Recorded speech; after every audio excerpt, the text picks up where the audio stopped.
Here we go. Here we go. Hello ladies, how are you? Please let me know if you're on this call and if you can hear me okay. I'm just going to try and get you up on the screen here too. Where are we?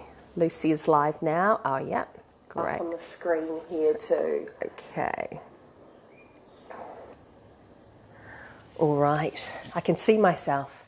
It's always very odd when you can see yourself on a Facebook Live.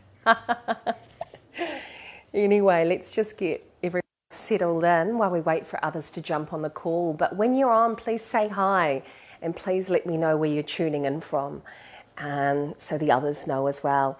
And if you can just like this video just so it goes up higher in other women's feeds so they can easily find the live call and jump on too, that would be wonderful. But who have we got on the call this morning? Let's have a look. Catherine. Hi, Catherine. How's sunny, beautiful Bay of Plenty today? Have you been for a walk around the mount yet? Hi, Maria. How are you? Nice to virtually meet you. Let me just see here. I can hear and see you. Well, that's a great start, isn't it? Fantastic. Just having my ginger tea here. Would you believe it? But Bali's had a little bit of rain recently, and when it does, it kind of reminds me of home, where it's sort of that winter feeling when you can kind of feel a bit snuggly and like staying indoors. But I think it's stopped now and the sun's starting to come out again. So we had a brief respite from all of the heat, which was good. But yeah, today started very early for us here in Bali. It's only 9:30 at the moment, but we've got two little ones. Most of you know about our little girls. And they're very, very excited about Santa and about Christmas. So they've started creating this tradition where they want to do Christmas family Zumba. So there's Zumba classes for kids that are on YouTube. So we put it on the big screen each morning. So we've had our family Zumba now, which has been really fun. And then we got all set up for this live, and then just across the river, you can probably see all the trees behind us, all these big, beautiful trees. Some of the neighbourhood decided to cut some of them down. So they got out there with chainsaws. So we've just had to ask them nicely to do the chainsawing a little bit later. But I'm a bit sad because I love those big trees. So I'm hoping they don't cut too many of them down. Luckily, most are on our side of the fence. Anyway, how are your days going, ladies? How's your weekends going? How's we got? So sunny here today. Oh, God. God, yeah, it looks like New Zealand's in for a beautiful summer, which is fantastic. Really great. So, ladies, yeah, we'll just wait a couple more minutes before I start because I know there are a few others joining the call. I'm doing two calls today because I thought rather than just doing one call and then, you know, a lot of ladies missing out in a different time zone, I'd do two and tackle two of them. So today I'm wanting to let me know as well, ladies, how far through are you in the meditation and breath coach training? Where are you at the moment in terms of the modules? Have you worked your way through all of the breath work and most of the meditation, or are you sort of, because everyone's going at their own pace, which is the best thing, isn't it, when we're doing online? But where are you at the moment in terms of the courses? Hi, Laurie, how are you? I was paddleboarding now and saw 40 manatees today. Oh my goodness. That's just, how exquisite is that, being out in nature. I remember when I was living in Fort Lauderdale, down one of the waterways, I would see manatees, and they're the cutest things. They're hilarious creatures, aren't they? They almost look comical. How gorgeous. I'm so glad you could take some time out to join us as well from the States, Laurie. Nice to see you. I can't believe the last time I saw you on retreat was about 10 years ago now. Oh my goodness, can you believe that? I was just asking the ladies, Laurie, whereabouts you ladies are up to with your training. So what part of the meditation and breath coach training have you done? And also, what's been your favourite practice so far? Has there been one that you've felt really sort of drawn to or gravitated towards? Let me know. I am a fan of visualization. I love and find it so easy to drop into meditation with visualization, whereas mantra I struggle with a little bit more. And breath work, I'm such an avid fan because I find it's the best and the quickest way to get great results and also to still the busy mind. So it's I find it's a great productivity tool. You know, I love productivity tools, and so breath work, I mean, just within a few minutes, you can just transform your state. So I find that so interesting. You finished the course, Laurie. Oh my God, congratulations.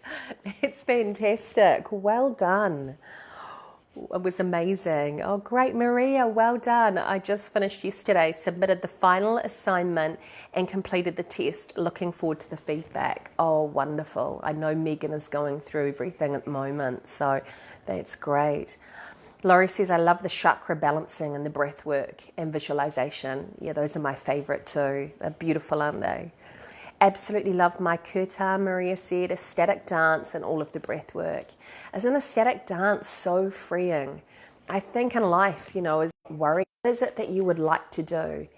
And let me know in the comments below, because I'd love to sort of hear what your plans are. Laurie, I know you spoke about going, okay, I want to wheel this out now. How do I approach people? What am I going to do? And I've got those questions, so I'm looking forward to answering those on the call. But I'd love to hear, where are you ladies at in terms of what your plans could be from a business perspective going forward? Because that will help me on this call know where to sort of pitch my advice as well, because it's such a big topic. So let me know in the comments below. Here we go. Great. I know there's always a slight delay between asking a question and comments, so do comment down below in terms of what you're wanting to do now with these tools. I know, Maria, you've got a practice with healing and you're wanting to add that on. I know, Catherine, you're already doing breath work and you're doing a lot with kids. Is that how you see this working in terms of the breath coach training? Let me know in the comments below. And then, ladies, what I wanted to do on the call was just to sort of talk through, answer the questions. So Laurie had a lot of great questions, which was, firstly, and it's a great question, how can I get more experience? So you've got this qualification now. How do you actually go out and share it? How do you reach out to corporates, for example, which was one of Laurie's questions? What kind of rates would be possible to charge for this? What about liability waivers? So I'm going to cover all of that, and I'm going to also delve into the 5 biggest mistakes that I see a lot of practitioners making in the business world, because there's a number of banana skins that I see time and time again, and I don't want any of you to slip on these. You know, you're under my care, so I want to make sure that this path forward is the one of least resistance, the one of most fun, and also the one of biggest success, because the more successful you are going forward now, the more fun you're going to have, and also the more people you're going to reach. And I know as women that's so important to us in terms of impacting and helping people as much as possible. And that's the great thing about being successful, is that you get to help more and more people the more successful you are. So that's what I want for all of you as well. So I'll go through these 5 key things that I see time and time again. So I want to go through those with you. And then just what are some of the next steps? You'll see, can you let me know just by a show of comments who's gone through the business module? So I know that's just recently dropped in over the last few days, but have you managed to work through that? And are there any questions that you've got through that as well? I've put in a few bonus tutorials in there too that I thought would really help, because so much of it is around having some of that core business and marketing foundational stuff, but equally having the mindset stuff too, because whatever we believe we'll become, and you can be the smartest person in the room but not back yourself. And you know, as I've seen time and time again, or someone that really backs themselves, you know, but doesn't necessarily have all their ducks in a row. So I just want to make sure that we've got a really nice balance around getting those really strong foundations in place and those fundamentals right, because again, it's a classic mistake I see with a lot of practitioners, and then going forward from there. You know, just like when we build a house, making sure our foundations are rock solid, and then we can build on that, and we know that it's going to be steady no matter what wind or tornado comes through. You know, we're always blindsided by things in business, but if we've got our foundations strong and anchored and really grounded into the earth, it doesn't matter what we're blindsided with, because we've spent the time investing and laying those foundations well. So how does that sound? And let me know. This is interactive. I want to hear from you if you've got any other questions as well. I just want to make sure you get everything you need out of this session with me. Oh, Jasmine, how are you? Nice to virtually meet you on the call. I'm glad you can make it over in the States. I haven't gone through the business module yet, no problem. It's there for you. I'm going to drop in another tutorial into that as well, delving more into the paid traffic source side. But you'll see there's a number of lessons there now too. Catherine, yes, I'd like to use the teaching with children and with adults who work with them. Fantastic. I think breathwork and meditation, wouldn't it have been absolutely incredible if we were taught this when we were young? It's something we spend a lot of time, even though our girls are 4 and 2, going through with them. Our oldest, Indy, who's 4.5, we see has just got a little bit of a tendency towards anxiety, you know, highly sensitive. So we teach her breath work, and it really, really helps. I think being able to offer this gift to kids would just be so incredibly rewarding. I can imagine you doing that, Catherine, definitely. Maria, I'd love to start a proper business. Great, I am your lady, but absolutely not sure where to start. Okay, fantastic. And you'll love the bonus business module, because even though there's a lot of information in it, I walk you through the steps around places to start with that. I really want to take my business Instagram to the next level. Some tips would be appreciated. Okay, great. I'll come on and I'll talk about social media. And you'll see as well, Maria, in the bonus business module, I talk about social media when I talk about free traffic sources. So if you think of traffic, it's number of eyes on your brand, number of people engaging and looking with it. But you'll also see in my bonus business module that I lean towards Facebook. And I'll come on to why that is and why I'm not such a fan of Instagram soon. And some tips we appreciate. Sorry, I had computer problems. I think I'm okay now. I had one module to go in the course. Wonderful. That's great. Gosh, you guys are so fast. So fast getting through the course like that. That's fantastic. Wonderful to see. Okay. Who else do we have on the call here? I can see a few more silent ladies. Please speak up if you're here, because I'd love to hear from you as well.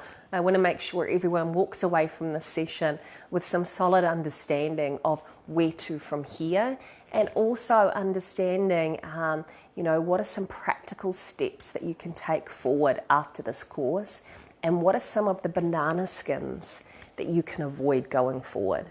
So let me start with those. I love talking about banana skins. I've slipped on so many banana skins over my time, and you know what? I enjoy when that happens, because each time when I fall after skinning on one, I think to myself, well, that hurt. I'm not going to do that again. And what was the learning that taught me? So I'm a big proponent for having a growth mindset in business. So I guess that's the place I'd like to start. Just talking about from a mindset perspective. When you're starting out in business or growing a business, or even if you're an experienced entrepreneur, your mindset, your will, your resolve, your belief in yourself will get tested time and time and time again. We all suffer from the imposter syndrome at some level, and it doesn't matter how successful you are. Everyone has the same fears. It's just as you go on in your business journey, you get better at managing the fear. I guess that's the best way of sort of framing it up, because you're so used to living with it. And taking risks and things not working out the way you wanted them to, and learning from them and evolving and testing, is that you anticipate them happening. And so when they happen, I liken it to, I don't know who of you surf here, but I'm a surfer, and when you surf and you get held under, the worst thing you can do is, really draw into that fear and think, oh my gosh, I need to have a breath. Because we know from our meditation and breath work, right, when we're in that state of stress, We're in our sympathetic nervous system. And what happens when we're in our sympathetic nervous system, whether it's in sport, in business, in life, the amygdala, the fear center of the brain, activates, and it shuts down the prefrontal cortex of our brain, which is our thinking brain. And when that happens, we can't seek wisdom, we can't think strategically, we can't step forward into the place we need to be because we're in a state of fear, panic, or anxiety. So what you do when you're held down underwater is you just let it go. Let it go and relax, knowing that you're going to pop through, at some point in time. And the same in business, when something happens or something blindsides you, the more you sort of like get in that state of, oh my gosh, I can't believe this is happening. I knew something bad was going to happen. Oh, the sky's falling in. Then it's very difficult to seek wisdom and to seek the understanding of what that event taught you.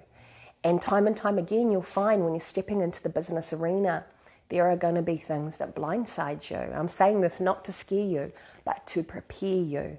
Because if you anticipate them, when they happen, you can just rationalize them and say, okay, it could be something that blindsides you just like overwhelm could be, or self-doubt. Oh, I'm really doubting myself here, or I'm really overwhelmed. There's so much information. Where do I start? How do I begin? I don't know if I can do this, and on and on and on it goes. So to that end, I've popped in the bonus business module 2 tutorials that I think will really help with this. One is on self-sabotage. It's something we all do. It seems to be such a taboo word. We all do it. I do it. Everyone does it. So hopefully that will help. We just, in our mini escape, ran a workshop on that. So I've popped that in there for you. Frankie and I did one. And then I also did one on mindset. So I won't take up time on this call going through it other than to say, check it out, because I think that's the thing that will help hugely with business, is having the right mindset as you start to go through things, because it will get tested, and you will be tested, and your resolve will be tested, and your self-belief will be tested. So the best thing you can do is just keep going back to that and keep tapping into, why am I doing this? What is my why behind anything? Whenever I feel in a place of fear or overwhelm or frustration or self-doubt, is I go back to, what is my why? Why am I doing this? Why is it important? Who am I serving by doing this? Who's counting on me? Because often as women, when we make it for someone bigger than ourselves, that's enough to draw ourselves out of that place of fear and overwhelm. And equally, your breath work, all these amazing breath work practices and meditation practices that you've just learned, preparing you for the business world as well. Because when that happens, just choose one of those to get into your parasympathetic nervous system and go forward from there. So, 5 biggest mistakes. The first one is, I see a lot of practitioners when they look at starting their business or growing their business. I see it in the retreat world often. I see it in yoga practitioners all the time, is they spend too much time focusing on their craft because they love what they do, right? I'm a yoga teacher, I'm a meditation teacher, I'm a healer, I'm a Reiki master, whatever that modality is. They'll tend to pour all of their energies into that because they love that. So they're getting this positive payoff of going, right, I'm doing stuff that I know I'm good at.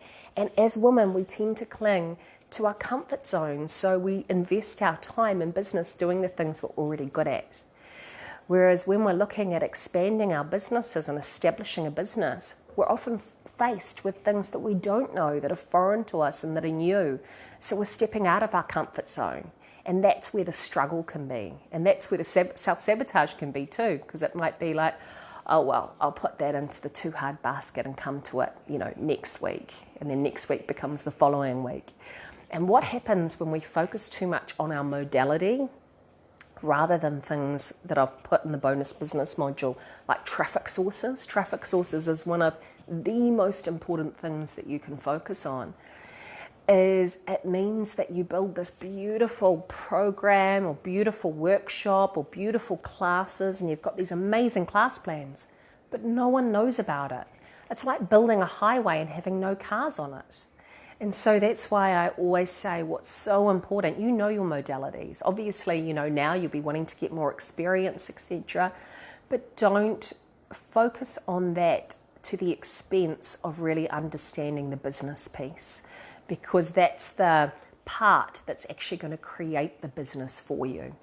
And so even though it might be new, some areas of it, just lean into it, focus, and give yourself some accountability around scheduling time when you're looking at specific areas. Because just like you've done with this meditation and breath coach training, that was all new to you. You know, only a month ago that was new to you. It's the same with business. It's not rocket science. I always tell people, it's not rocket science at all. The most important thing is just being able to take those steps forward and giving yourself permission to do that. So again, mindset. I can do this. Right, I'm going to schedule on Monday 1 hour, and I'm going to look at that free traffic source video from Janine, and I'm going to understand that more, and I'm going to ask some questions that I'm not sure about. You know, set yourself these little challenges, because every time you do that, you've taken another step forward to becoming a business master, right? So it's a continuum. And if you can track it that way or look at it that way, I'm a visual person, I like to draw things out and go, what are the milestones I need to hit to get here? Because then it doesn't feel overwhelming if I've got kind of a picture in front of me, this arc of, you know, progress that I need to make. If I'm feeling overwhelmed, I can be like, okay, well, how about looking backwards? I've done free traffic, I've done paid traffic, I understand how to get visibility for my brand, and that way you can just move forward from that. So, yeah, key step number 1, key banana skin to avoid, that I want all you ladies to avoid, is focusing on, instead of focusing on your modality so much, focusing on the business side of things and really looking at that. We in Bali, it's the most competitive retreat market in the world. We have more retreats here than anywhere in the world. When I started 13 years ago, there was one retreat. And retreats weren't known back then. Now there would be, oh gosh, I think there's about 400 retreats here. But the success rate, or I should say the failure rate of retreats, is over 80%. So there's 3 large ones in Bali that have sustained, you know, everything that's happened over the last, you know, decade here. But I see retreats come and go all the time. I see yoga practitioners and healers come and go all the time. Beautiful yoga centers that start up and go all the time. And it literally, the biggest, and I observe all of this, and I've talked to, you know, friends that have come and gone doing these things. And the biggest thing, even though they'll nod their heads, etc., oh yes, I shouldn't focus so much on the modality, it's the comfort zone. So when you keep returning to your comfort zone, you're not growing, is the best way of expressing it. So in order to change our personal reality, I love Joe Dispenza, I wonder if some of you read his stuff too, but he says a great thing. In order to change our personal reality, our life, you know, and go after our goals, we have to change our personality. And that requires us to constantly be stepping outside of our comfort zone and growing. So number 1, don't go in your comfort zone and don't focus too much on your modality at the sake of business. Number 2, the next biggest banana skin that I see, and we've talked about it already, so I won't spend long talking about this one, is mindset. Getting your mindset right. It starts here and it ends here. So being able to cope with overwhelm and having strategies for self-sabotage. Being aware of perfectionist tendencies. When I started with Surf Haven Bali, when Laurie came years ago, and then it transformed into Escape Haven, it's fair to say I was a real perfectionist. This was my baby. I only had $10,000 when I started out because I lost all of it in Brazil trying to start retreats there. And so I had a lot of fear around thinking, well, I have no plan B. I know I can't go back to the corporate life. And so I have to make this work. Never been an entrepreneur before. All I knew was, you know, fortunately I knew about marketing, but nothing else in terms of the entrepreneur mix. But I had this deep commitment and passion for making this work because I was so married to my why of transforming women through retreats. And so I was a real perfectionist. And when you're a perfectionist about things, you end up burning yourself out and you end up holding back and you end up not taking the risks that you should. And it can build up quite a lot of stress and anxiety as well. So now I live by the mantra of taking massive imperfect action. And we don't have a quest for perfectionism, we have a quest for quality, But quality and perfectionism are two different things. Perfectionism, if you suffer from that, it can hold you back in so many different areas, and you try to control everything. And when you're in that state, it's more of a place of hard grafting rather than flow. It's probably the best way of describing it. So really notice that and observe that within yourself. Use all of those beautiful skills you've learned with meditation and breath work to consciously just draw your awareness around how you're feeling about, your next steps, how you're feeling about this business that you're creating or this business that you're expanding on. And if you're noticing any of these things coming up, being gentle with yourself, just being curious and just observing that and saying, okay, well, that doesn't serve me, so I'm going to replace that with taking action, because being a perfectionist, I note, is holding me back. So yeah, have a look at the mindset tutorial for more information around these things, ladies. It's in your bonus business module. But I can't stress enough how working on your mindset will really help you with business and will really help you to reach the level of success that you're destined for. I truly believe this. The difference between someone that's successful and someone that isn't is that they believe in themselves. And even if you might suffer from a bit of a lack of self-belief at the start, doesn't mean you can't develop it. That's the beautiful thing about neuroscience. Our brains are always changing. So you can create that pattern of self-belief. I have, you can. And also just having the right foundations. So it's not rocket science, and it's certainly not based on IQ. The third time, and on that note, I'm just going to put the aircon on because it's becoming like a Bikram sauna in here. Excuse me for a second.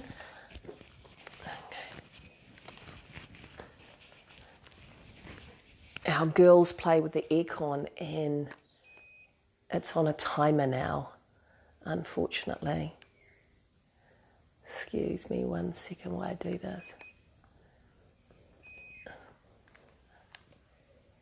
Here we go. Oh, come on. Don't fail me now. I'm going to be cooking in here. It's about 40 degrees. All right, what are some questions we've got here? Pip, hi Pip, how are you? Nice to see you. Oh, come on. I think that is working. Yes. I think we have liftoff, ladies. Woohoo. All right. Trent, I can't get the aircon working very well. Hey, did you see? Yeah. Oh, no, it is working now. Have you come to help? Yeah. Do you want to say hi to the ladies? Say hi. This is Trent, my husband. Just popped on to say hi. Hi. Came to help me with the aircon. Yeah, I think so. Oh, it was just getting so hot in here. Thank goodness he was watching outside on the computer upstairs. So what questions do we have here, ladies? Hi, Pip. Hello, Janine. I'm still at the beginning of the course, but have time soon to focus. Busy time on our farm at the moment. I'm wanting to incorporate breath work and meditation into a completely new venture for me. I can't wait to hear more about your venture, Pip. I'm so excited hearing about this because I know you've got such a huge value around community, so I can really see that working. Hi, Trent. Yeah, sorry, he didn't have a shirt on, did he? All right. So now I've cooled down a little bit. Wow, that was hot. The third thing, and it ties into what I was saying around perfectionism, but is not trying new things. So we need to when we're starting out. Heck, after 13 years in business, we are constantly trying new channels and new avenues all of the time. New Facebook strategies, new Infusionsoft campaigns, new lead magnets, new, ads, new blogs, new products, new offers, new programs. We're constantly looking at innovating and changing and talking to our beautiful guests and customers to understand what their needs are. Because guess what? Markets change, environments change, needs change. Just look at this year, for example. Oh, and I love this stat. this is such a great stat, and I've put it in your bonus business module. I discovered it 2 days ago, and I was thrilled when I saw it because I just thought this is so neat for you ladies. Guess how much this year, for example, the increase in women who have been actively partaking in meditation and breathwork classes has been. Guess what percentage increase? Just drop it in comments below. I love guessing games. But just give me an idea of how much you think this market has increased. How many more people are looking for the services that you can now offer as a percentage? I just want to know what you think might be the increase. 50%, Jasmine? You'll be shocked. Think even higher than this. There's been the most monumental increase in people turning to things that are going to make them feel better, turning to wellness tools that are going to make them, dissolve their anxieties, their stress, their tension. People are really turning to self-development at the moment because when everything's stripped away and all the knowns that we have in a global environment of, job certainty, security, freedoms being taken away like travel, etc. People return to themselves. And through this, I'm a member of the Global Wellness Summit every year. It's like the TED convention of the wellness world. It's fascinating. And it was supposed to be in Tel Aviv this year. Actually, this time, Trina and I were supposed to be there.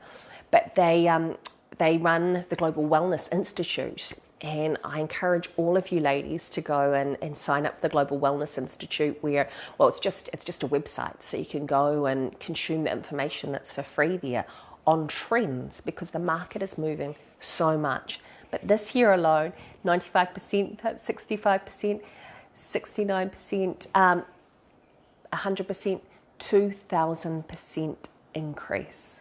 Can you believe it? I almost fell off my chair. I was like, God, that's just crazy. So it's just everyone is looking for what you offering now. It's been the biggest growth in the wellness world, meditation and breath work. I mean, heck, I've seen it here in Bali where breath work was something that was kind of like the poor relative of meditation. Everyone knew about meditation, but breath work. Now breath work's seen as this super cool, super transformative tool that execs through to, every level of society, every right across the spectrum are turning to make themselves feel better because mental health is something that people are actively talking about and being open about. And before that wasn't the case. And the media has led a lot of that as well, which has been fantastic because that's where trends often get started with media. So you are totally in the right place. There are so many people actively looking for that at the moment. It was a study that was done by Fitbit. And the Global Wellness Institute recorded that. So I get back to what I was saying before, not trying new things is the third banana skin, because when we're not trying new things, we're not keeping up with the changes that are happening. We're not actively looking at, things that are working and things that aren't. And what's a really great way of understanding that, every business should be based around your customer. Who is she? What are her needs and how are her needs changing? What are the problems she's facing? And how does what I offer help with that? So if I take an example, and this is the difference. So a lot of practitioners, when they start out, will say, I offer breathwork classes. Well, who to? Who's your breathwork class to? What's your niche? The more niche that you can become, this ties into Banana Skin 5, so I'll wrap them up together, and number 4 too, which is around communication of what you offer and a real inherent understanding of who your customer is. Because if your business isn't customer centric and if you don't firmly understand in the bullseye of what you're offering, what her struggles are, understanding where she's at the moment, what are the problems that she needs solving, then there's no way you're really going to be able to craft anything that's going to engage her. So I'll give you 2 examples. In the retreat, arena, for example, because I see this so many times. Someone would say, we offer come to our retreat here in Bali. We offer 10 villas, and you can come and do surfing or yoga and have lots of spa, and this is the price.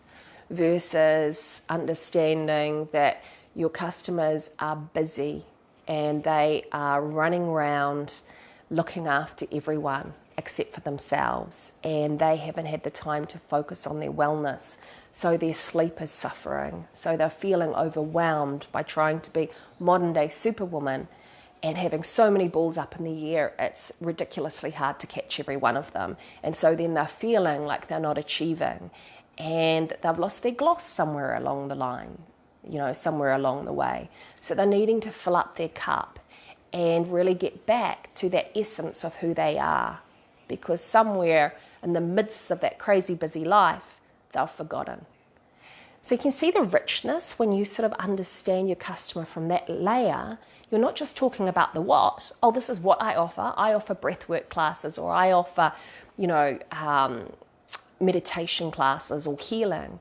You're saying something more like, come and join, imagine taking a week away where you can drop all of those labels and those roles of being a wife, a mother, a sister, a friend, a manager, and you can just get back to that place of lightness, of being, that childlike essence, where the biggest decision you'll have to make on your week away is, what pancake should I have? Or should I have a facial or a massage? Where you're free just to be yourself and to get back to that lightness that you had when you were a child, where you can learn and discover things that make your heart beat faster, whether it's learning, new surfing or stand-up paddleboarding on crystal blue lagoons, through to really deepening, a meditation or breath work practice. It's just a completely different sort of positioning, if you like, based upon an understanding of your customer. So then when you're doing your marketing or crafting up what it is that you offer, you're not doing it from a place of what. Or we offer a 10 villa retreat that offers packages. You're doing it from a place of why. Why are you in business? So you take that need of that customer or that understanding of them, and you talk to them in terms of the why. You emotively connect. And do you know what I mean when I say emotively connect? You've got, the rational side of things. So the rational side would be, okay, here's the details on the pricing. Here's the details on, when I'm doing my breathwork class or when I'm doing my wellbeing workshop. And this is where you need to come, etc. Of course, it's important to have that information, but I always talk about message hierarchy. So it's like a triangle. At the top, you want to emotively engage. So you want to connect with someone emotionally. And the way you connect with someone in marketing emotionally is being in the story with them, being able to understand who they are, what they're facing at the moment, and therefore what they need, and how your brand can serve them with what they need.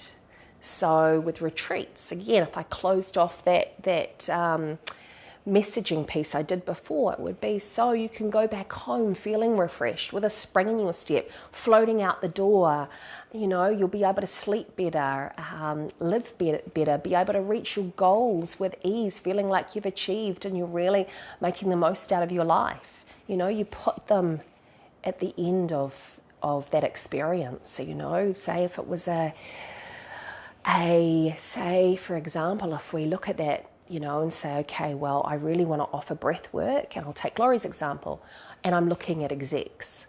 Well, what's the problem? So now you're looking at execs, Laurie, and you're going to need to speak to the HR director there, or maybe it goes up to the CEO in terms of getting approval for something like this. How do you package something that speaks to a core need that corporate is then going to pay for it and say, yes, I see the value in this?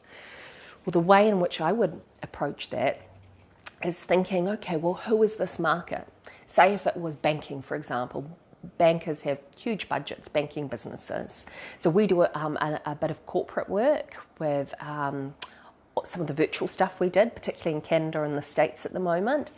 And so we know, so we did it for education providers and also for a bank.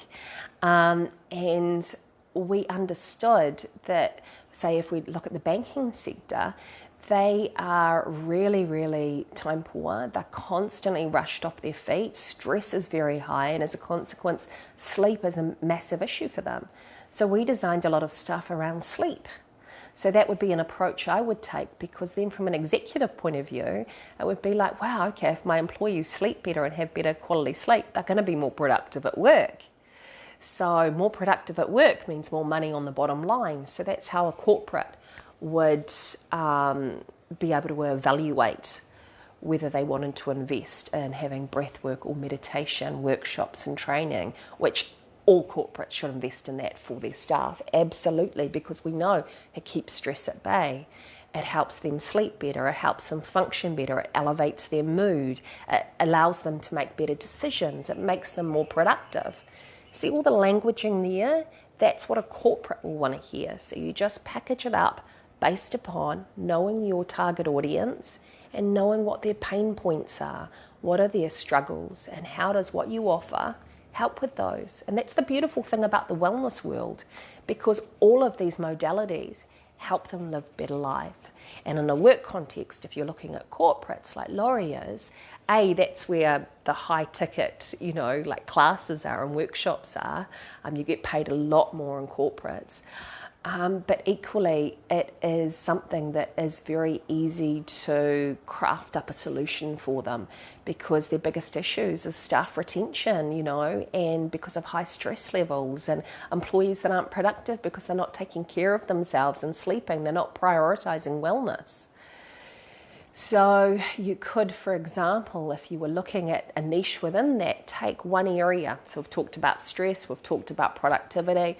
How about sleep? So how about you would say, okay, well, I'm going to do a sleep masterclass series for this corporate. Each month, I'm going to create a different theme for your employees based upon the biggest issues they're facing. And I'll run a survey for you every month to establish what some of those things are that they're struggling with the most. And then we'll have a different theme each month. So one month will be totally focused on sleep tools, which I'll deliver through meditation and breathwork tools, and they'll get handouts with that, because corporates love handouts, and a lot of people don't learn just from listening to someone. They learn from looking and actually, writing things down themselves and reading. So I hope that does that make sense, guys? Just let me know in the comments if that's kind of making sense in terms of how you could approach something versus it just being about a class, but actually theming something based upon the core needs of whoever your target customer is.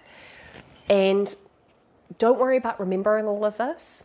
In the bonus business module, there's an entire lesson I've done around your key customer and understanding who they are and going into all of that profile information, because the more that you can do that, everything in marketing ties back to that. Everything ties back to who is she or he. I always say she. I've always been in the business of women for so many years. But who are they? What are their needs? What are their hobbies? What's a day in the life of them like? And you might have a couple of different profiles, and that's okay, but what's your primary one? With marketing, one of the most important things is being very specific. If you market to everyone, you market to no one, because you can't be very specific in terms of the messaging. When you're marketing to everyone, everyone's needs are different. So your marketing messages are very, very vanilla and very wide, and they might resonate on some level, but they're just a bit too high level. When you start getting into really understanding, okay, my customer group faces these things, she's not sleeping well, she's so busy, she's often, working, super long hours and eating dinner over the sink because she hasn't had time to just sit down, and she's in her sympathetic nervous system, so it's impacting her sleep, and she has no time for her well-being, etc., etc., etc. Really getting down in the detail of who is it that I'm targeting. Then you can be very specific about the products you bring out and also the messaging around those products, because they will resonate. And there's nothing more powerful in marketing than when you can say, oh wow, she's talking about me. I really understand and relate to that. And yeah, that's what I'm facing at the moment. I'm facing that pain point. You know, you're describing how I'm feeling at the moment. And oh wow, here's a solution. So my ears are open. But you can't do that if your target's, everyone. You know, it's got to be, and I can't impress this enough, it's got to be specific. So who is it? And the way in which you can do that is by thinking, well, the way I always looked at things was, who am I most passionate about serving? And who's most likely to want what I offer as well, because there has to be viability there too. And is it a niche? Is it something that, you know, everyone's marketing to, or is there something unique here for me? Can I do it in a unique way? Otherwise it just gets lost in all of the noise. So just thinking about those sorts of things too, you know, is that, you know, Laurie's like, I want to do corporates. That's great. She's got a clear sense of who she wants to do. Catherine wants to do children, which is fantastic. Is it stay-at-home mums? Is it, you know, women that are newly divorced? Is it, you know, men with addiction problems? Is it, you know, the scope is so huge. But I find it comes back to, where is your passion? Where is your understanding of that market? And where is the viability? And so have a look, if you haven't already, at my tutorial on target customer and start thinking along those realms. There's a worksheet there, print that out and do that. Even put a photo in there. I've left a little space for you to put a photo in there because I think that helps as well. And then when you're doing your marketing, you can keep coming back to that, saying, you know, well, what would Loyal Louise think about this piece of marketing? What would Loyal Louise, or does this solve Loyal Louise's problems with regards to, you know, her sleep issues? So you develop a bit of a character or a personality. Oh, good. Thanks, Laurie. Love this, Janine. That makes sense. Great, Jasmine. I'm glad it makes sense. Wonderful info. Great. Makes good sense, Catherine. Fantastic. Okay, good. Glad it's making sense. Now, let me just have a quick drink and then let's get on to number 4. I've kind of talked through. Hang on.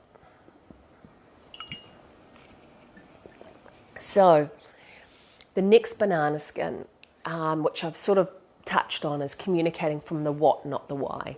So that's just what I said before in terms of I offer breathwork classes versus I offer a masterclass that will allow you to sleep better, so you can function better at work and be more productive, so you can feel like your tank is filled and lead, you know, an energized day and, you know, da-da-da-da-da-da-da. You sort of see what I mean? So communicating from a what versus communicating from a why. When you understand their needs, there is so much power in your marketing message. And that sounds exciting to me. I want to go to a workshop that enables me to sleep better and to feel happier and to have more energy, because that's talking to my needs. You know, I've got young kids. I'm a busy businesswoman juggling so many things. So if I saw something like that was based around sleep, I'd be like, yes, I want that. I need that in my life. Then the 5th banana skin is not understanding what customer need or problem you're solving. So we've touched on that too. So I just want to summarize, ladies. The 5 biggest banana skins to avoid is focusing on what you know, your modality, more than you're focusing on generating demand for what you're offering. So really leaning in to what you don't know versus what you know and being mindful around that. The second thing is mindset. Being really conscious and curious. You've now honed your awareness skills around where you are, you know, where you're driving your awareness and meditation and breath work. So you can use that in any area of your life. And I think it's very fascinating to explore the corners of your mind around your mindset now. So looking at when you're feeling overwhelmed, when you're feeling that self-sabotage might be at bay because you're procrastinating, you're allowing fear to, you know, lead as an excuse of not to tackle something that's in the too hard basket now, or perfectionism, whatever that might be. You know, the power of really understanding your mind is so key in business. So really leaning into mindset stuff. 3, not trying new things. So again, testing, trying new things, evaluating. And with that, something I didn't mention before, but I mentioned in the tutorials in the bonus business module. When you're trying new things, the most important question to ask yourself before you try it is, what does success look like? Okay, I'm doing a Facebook Live. What does success look like for me? Is it number of women that came? Is it, engagement with that live? Is it the questions? What is it about that will mean it was successful or not? I am about to send out an email. I've just started my business and I've grown my email list. I'm sending out an email on a new workshop that I'm doing around meditation and breath work. What does success look like? How am I going to evaluate this new thing I'm trying? So I instantly know at some point in time that this was successful or not. Too many people don't do this. They're just like an octopus. Oh, I'm going to try this, and this. And it's just kind of this schizophrenic mess. We need to be planned and organised. And again, one foot in front of the other going, okay, well, next I'm going to try email marketing, because I've got a base now and I want to look at how that can work in terms of driving sign-ups to my workshops. So some of the things that you'd look at there would be like, okay, well, how many people opened the email? How many people clicked on the link? How many people sent messages around questions on that workshop? And ultimately, how many people signed up? So I have something which is called a scoreboard, a customer scoreboard. If you think of one of those basketball scoreboards in a game, how many goals have been met. You can instantly look up and the success of either team in the game. You need that for business as well. And I'll pop those in the bonus business module, so you've got those downloadables as well. But what does that look like in terms of your scoreboard for marketing, for whatever channel you're doing, whether it's Instagram, like Maria was talking about, or Facebook, or a live, or an email campaign? Make sure that you understand what you're measuring, what success looks like. And it's very easy to understand what success looks like. You can always just Google it. What is the average open rate for an email campaign? What's the average click-through rate? You'll get a sense of, what typical rates are. The fourth thing is communicating from the what and not the why. So really being able to talk to the need of a customer and how what you offer solves that, and then not understanding what the customer need is or the problem that your offer is solving. So that's the 5 biggest banana skins anyway, in a nutshell. I could talk about details around these all day because I've slipped on every single one of those banana skins in my journey, believe me. So ladies, let me know any other questions you have. I'm going to go into some more of Laurie's questions now, and then let me know if there's anything that I've talked about that you'd like to know further. And Maria, let me talk to you about Instagram and Facebook as well. Just grab a drink while I do this.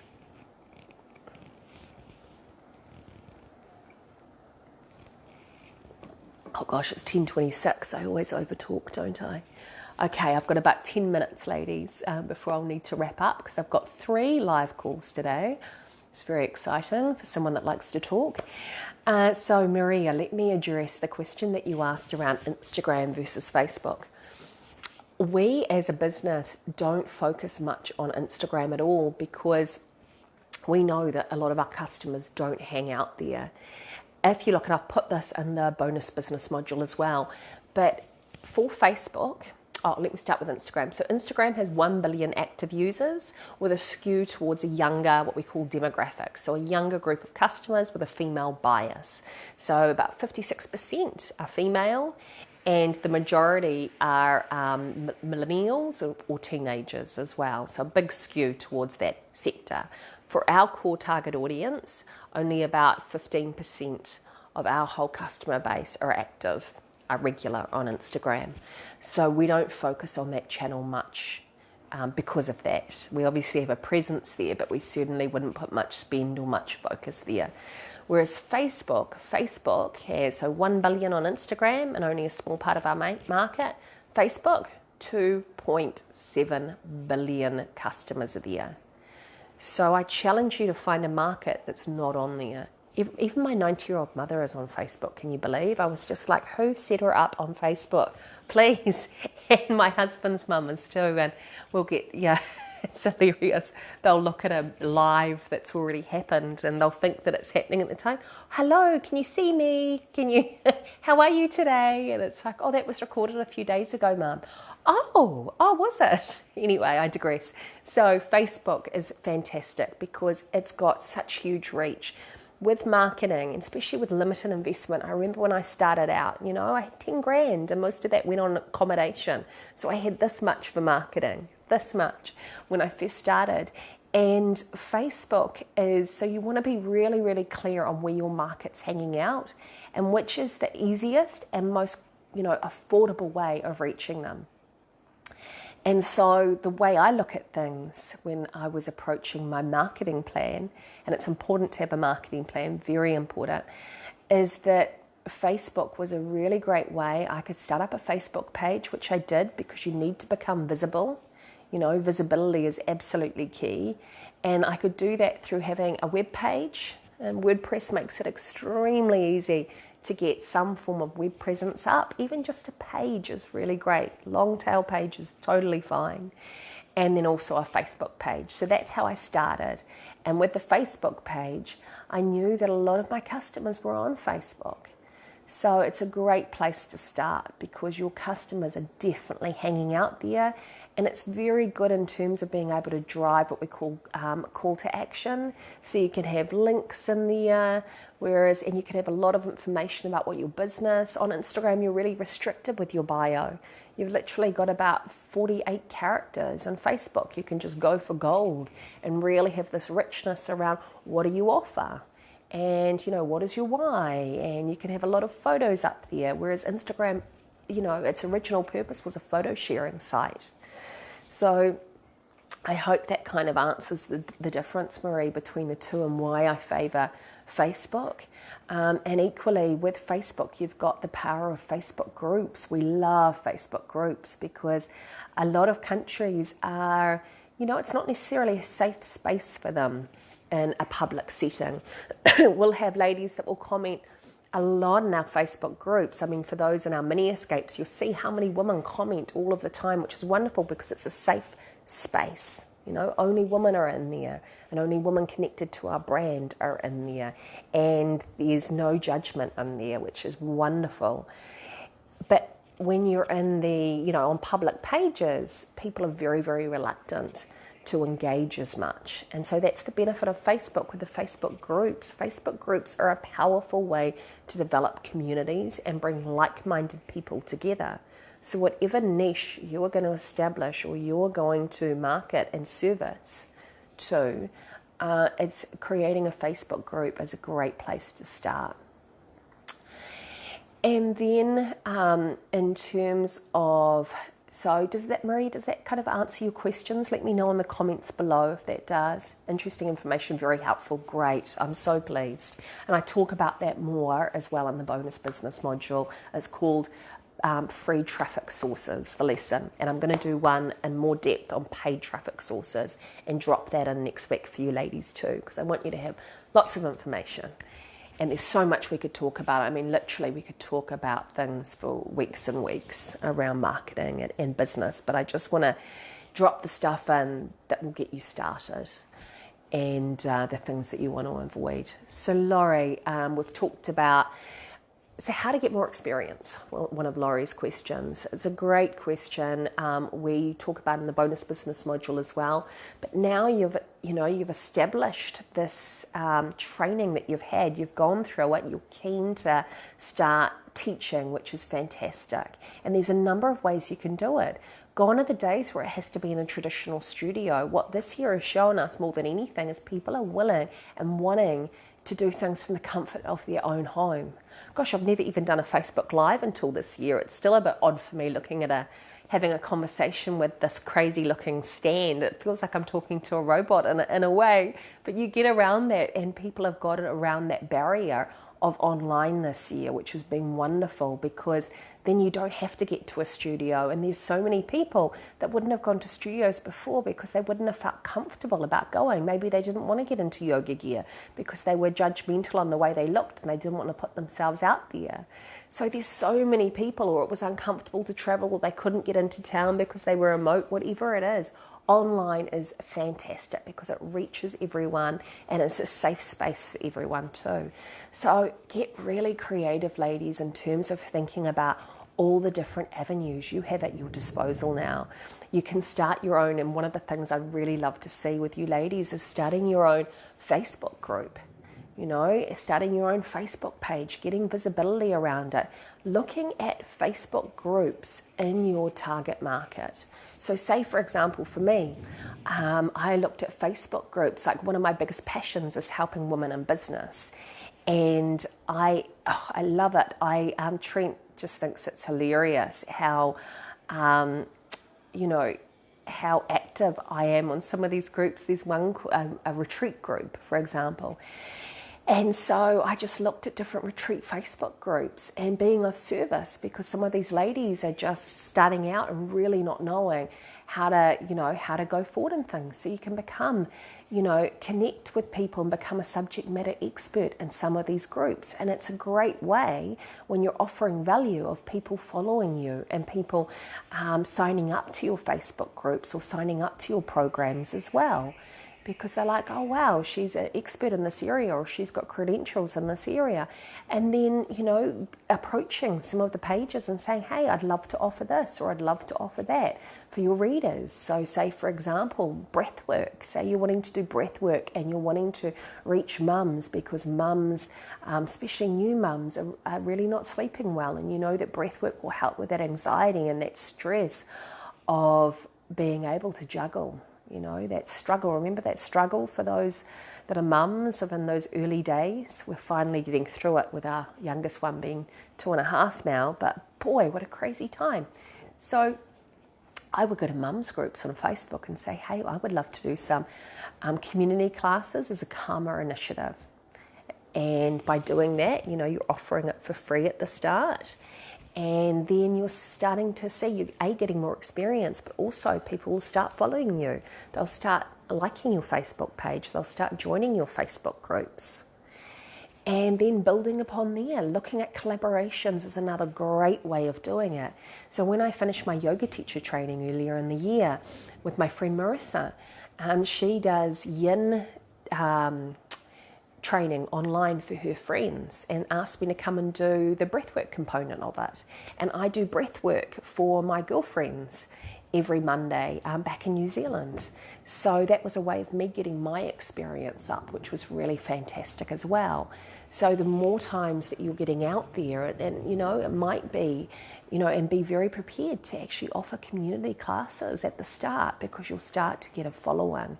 And also you'll just start refining your practice more and more and more. And when you're doing collaborations as well, you could say to someone, you might know people in the healing field that are doing some healing modalities or weekend workshops. You can say, hey, I'd love to collaborate. And then you take profit share of what they're doing. But you're reaching a wider audience when you collaborate with people, whether it's, on, say, a podcast. I do a lot of podcasts. You're reaching a much wider audience. I just went on one this week with a lovely American lady with a huge following, and then got a lot more people contacting me because they saw that. It's just a great way of doing it. And you don't have to have a lot of, sorry, that's my dog Rice. She sounds like a pigeon sometimes with her bark. Anyway, I digress. You don't have to have a lot of experience to do that. All you need to do, again, it comes down to self-belief. Hey, I'd love to go on your podcast. I know that you've got a podcast for new mums, and I've got these amazing techniques that I've found really, really works for new mums. I'd love to come on and talk about my journey and why I created this, these breathwork classes and practices. When you back yourself and you show up for these opportunities, guess what? They will happen. They will happen, and people are very open to collaborations these days. It's a wonderful way of getting your name out there, getting reach out there as well. And so those are just some of the ways, ladies, but you'll be able to see in the bonus business module, free traffic sources, I cover these things too, so have a look in there. But Laurie, I hope that sort of talks about how to get more experience. And then, of course, just the classical ways of doing it, approaching yoga studios, approaching meditation studios, approaching corporates, and finding out, that's often in big corporates, the HR manager What wellbeing classes are you doing? Is it possible to come and do some of those? I mean, that will all be paid work, as it will be when you're doing it at yoga studios as well. But just setting yourself again, remember that continuum of progress. Okay, this is my goal, this is where I want to get to. Here are the steps. Okay, now I'm going to contact corporates. Now I'm going to look at Facebook groups in my niche. Now I'm going to look at, collaborations with different partners. Now I'm going to look at some podcasts. It's just baby steps, step after step. Look at people that are already doing what you want to become. I always did this. I was like, oh gosh, who are the people that are really killing it in this area or really doing well in this area? Who are the role models? What are they doing? People will always, I often find this, people that are successful love to share their learnings. Most people, so don't be afraid to hit people up and ask them. I get hit up all the time and ask them questions about how did you get there? The best thing to do is to have 3 really great questions that you've thought out really well. The art of having amazing answers is getting really great questions. And so if you go to someone that you know is time poor, have 3 killer questions that are really going to enrich your learnings and target them. Send them an email, send them a Facebook message. Some might respond, but the ones that do will be great because they'll shift your thinking forward. And in terms of what else we're talking about, there was something I thought about when I was saying that, and I've forgotten what it was. Anyway, I'll come back to it. In terms of the rates, they will differ. If you're going to corporates, it's going to be high. It's going to be high rates. We, for each workshop we run for a corporate, so typically we'll run 3 workshops for a corporate, will be 3,000, so 1,000 per workshop. But it just depends. It depends how long they're going to be. These were for the virtual workshops that we were running at the moment with COVID, like I mentioned with the education providers and finance in Canada and the US. But it just depends. It depends where you are. And, I think it's really important to do market research around this as well. Is it in a studio?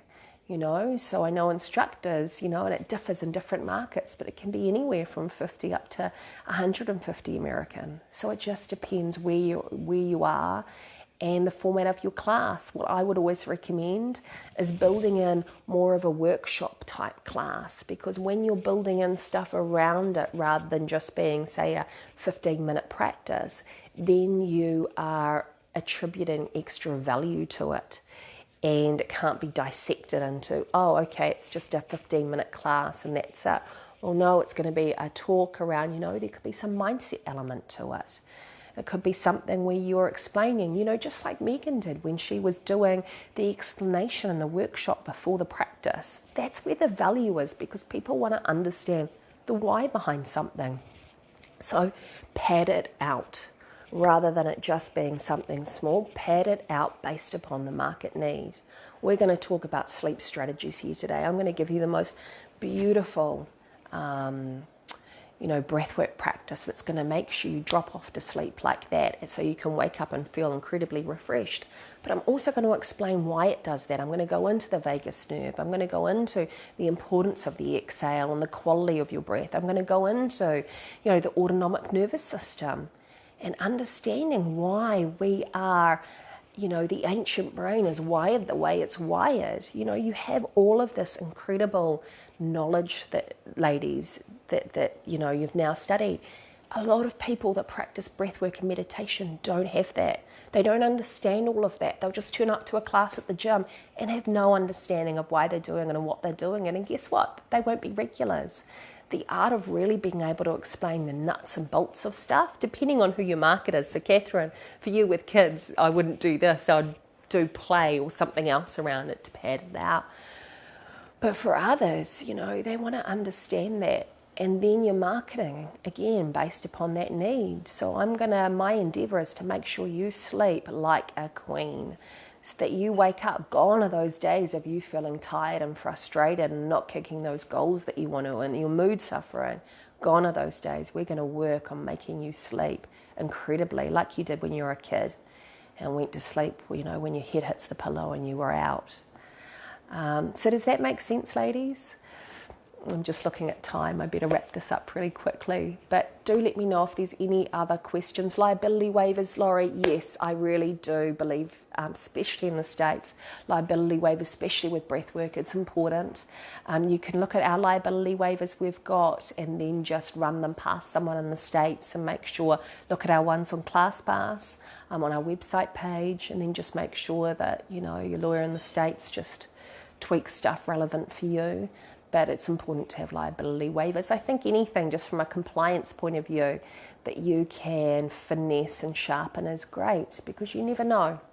We've never had any issue in 13 years, but you never know, do you? So we always get guests to sign liability waivers before they come, because it's just important to cover yourself as a business owner. So, ladies, let's see. Thank you so much. I'm excited to go through the business module. You're the best. Oh, thank you, Laurie. It's so nice. It's so lovely connecting with you again. That's been really helpful. I'm so pleased, Jasmine. Thank you so much, Janine. It's been invaluable. Great. And ladies, you'll all be invited at the end of this as well to apply to join. I've got a business incubator going forward and also an accelerator program. I realise that there's limits within a training, a 20-hour training, and a bonus business module that we can go through. But I won't talk much about that now, other than to say look out for that, because I'd love to continue coaching you as you start to grow your businesses and getting those fundamentals in place, working alongside of you getting the marketing plan set up and a business plan set up. A lot of people get freaked out about that sort of information, but it's super simple when you know how. And I think a lot of people overcomplicate it, which is one of the biggest mistakes they make, making these complicated plans, whereas everything should be 2 pages. Because if something's not simple, you're not going to follow it. And we want things to be simple, and business can be simple. It isn't overwhelming, and it isn't difficult. It's just about having a clear path to follow and a plan to follow forward. So I'd love to help you ladies with that. Look out for more information on it, which I'll email you. Please reach out if you've got any questions following this. Just pop them in the group. Always happy to help. And I'll focus on my call this afternoon. I'll go through those 5 biggest mistakes quickly, but I'll focus on some of those next steps. So tune in for that call as well. I might start with the next steps. So tune in for that call. I know it doesn't work for the time zones for you ladies in the States, but watch it on replay, because I'll answer some more information and some unique information that we didn't cover in this call. So I hope that helps, ladies. So lovely to meet all of you. I'm very proud of you doing this, and we'll speak soon. Bye.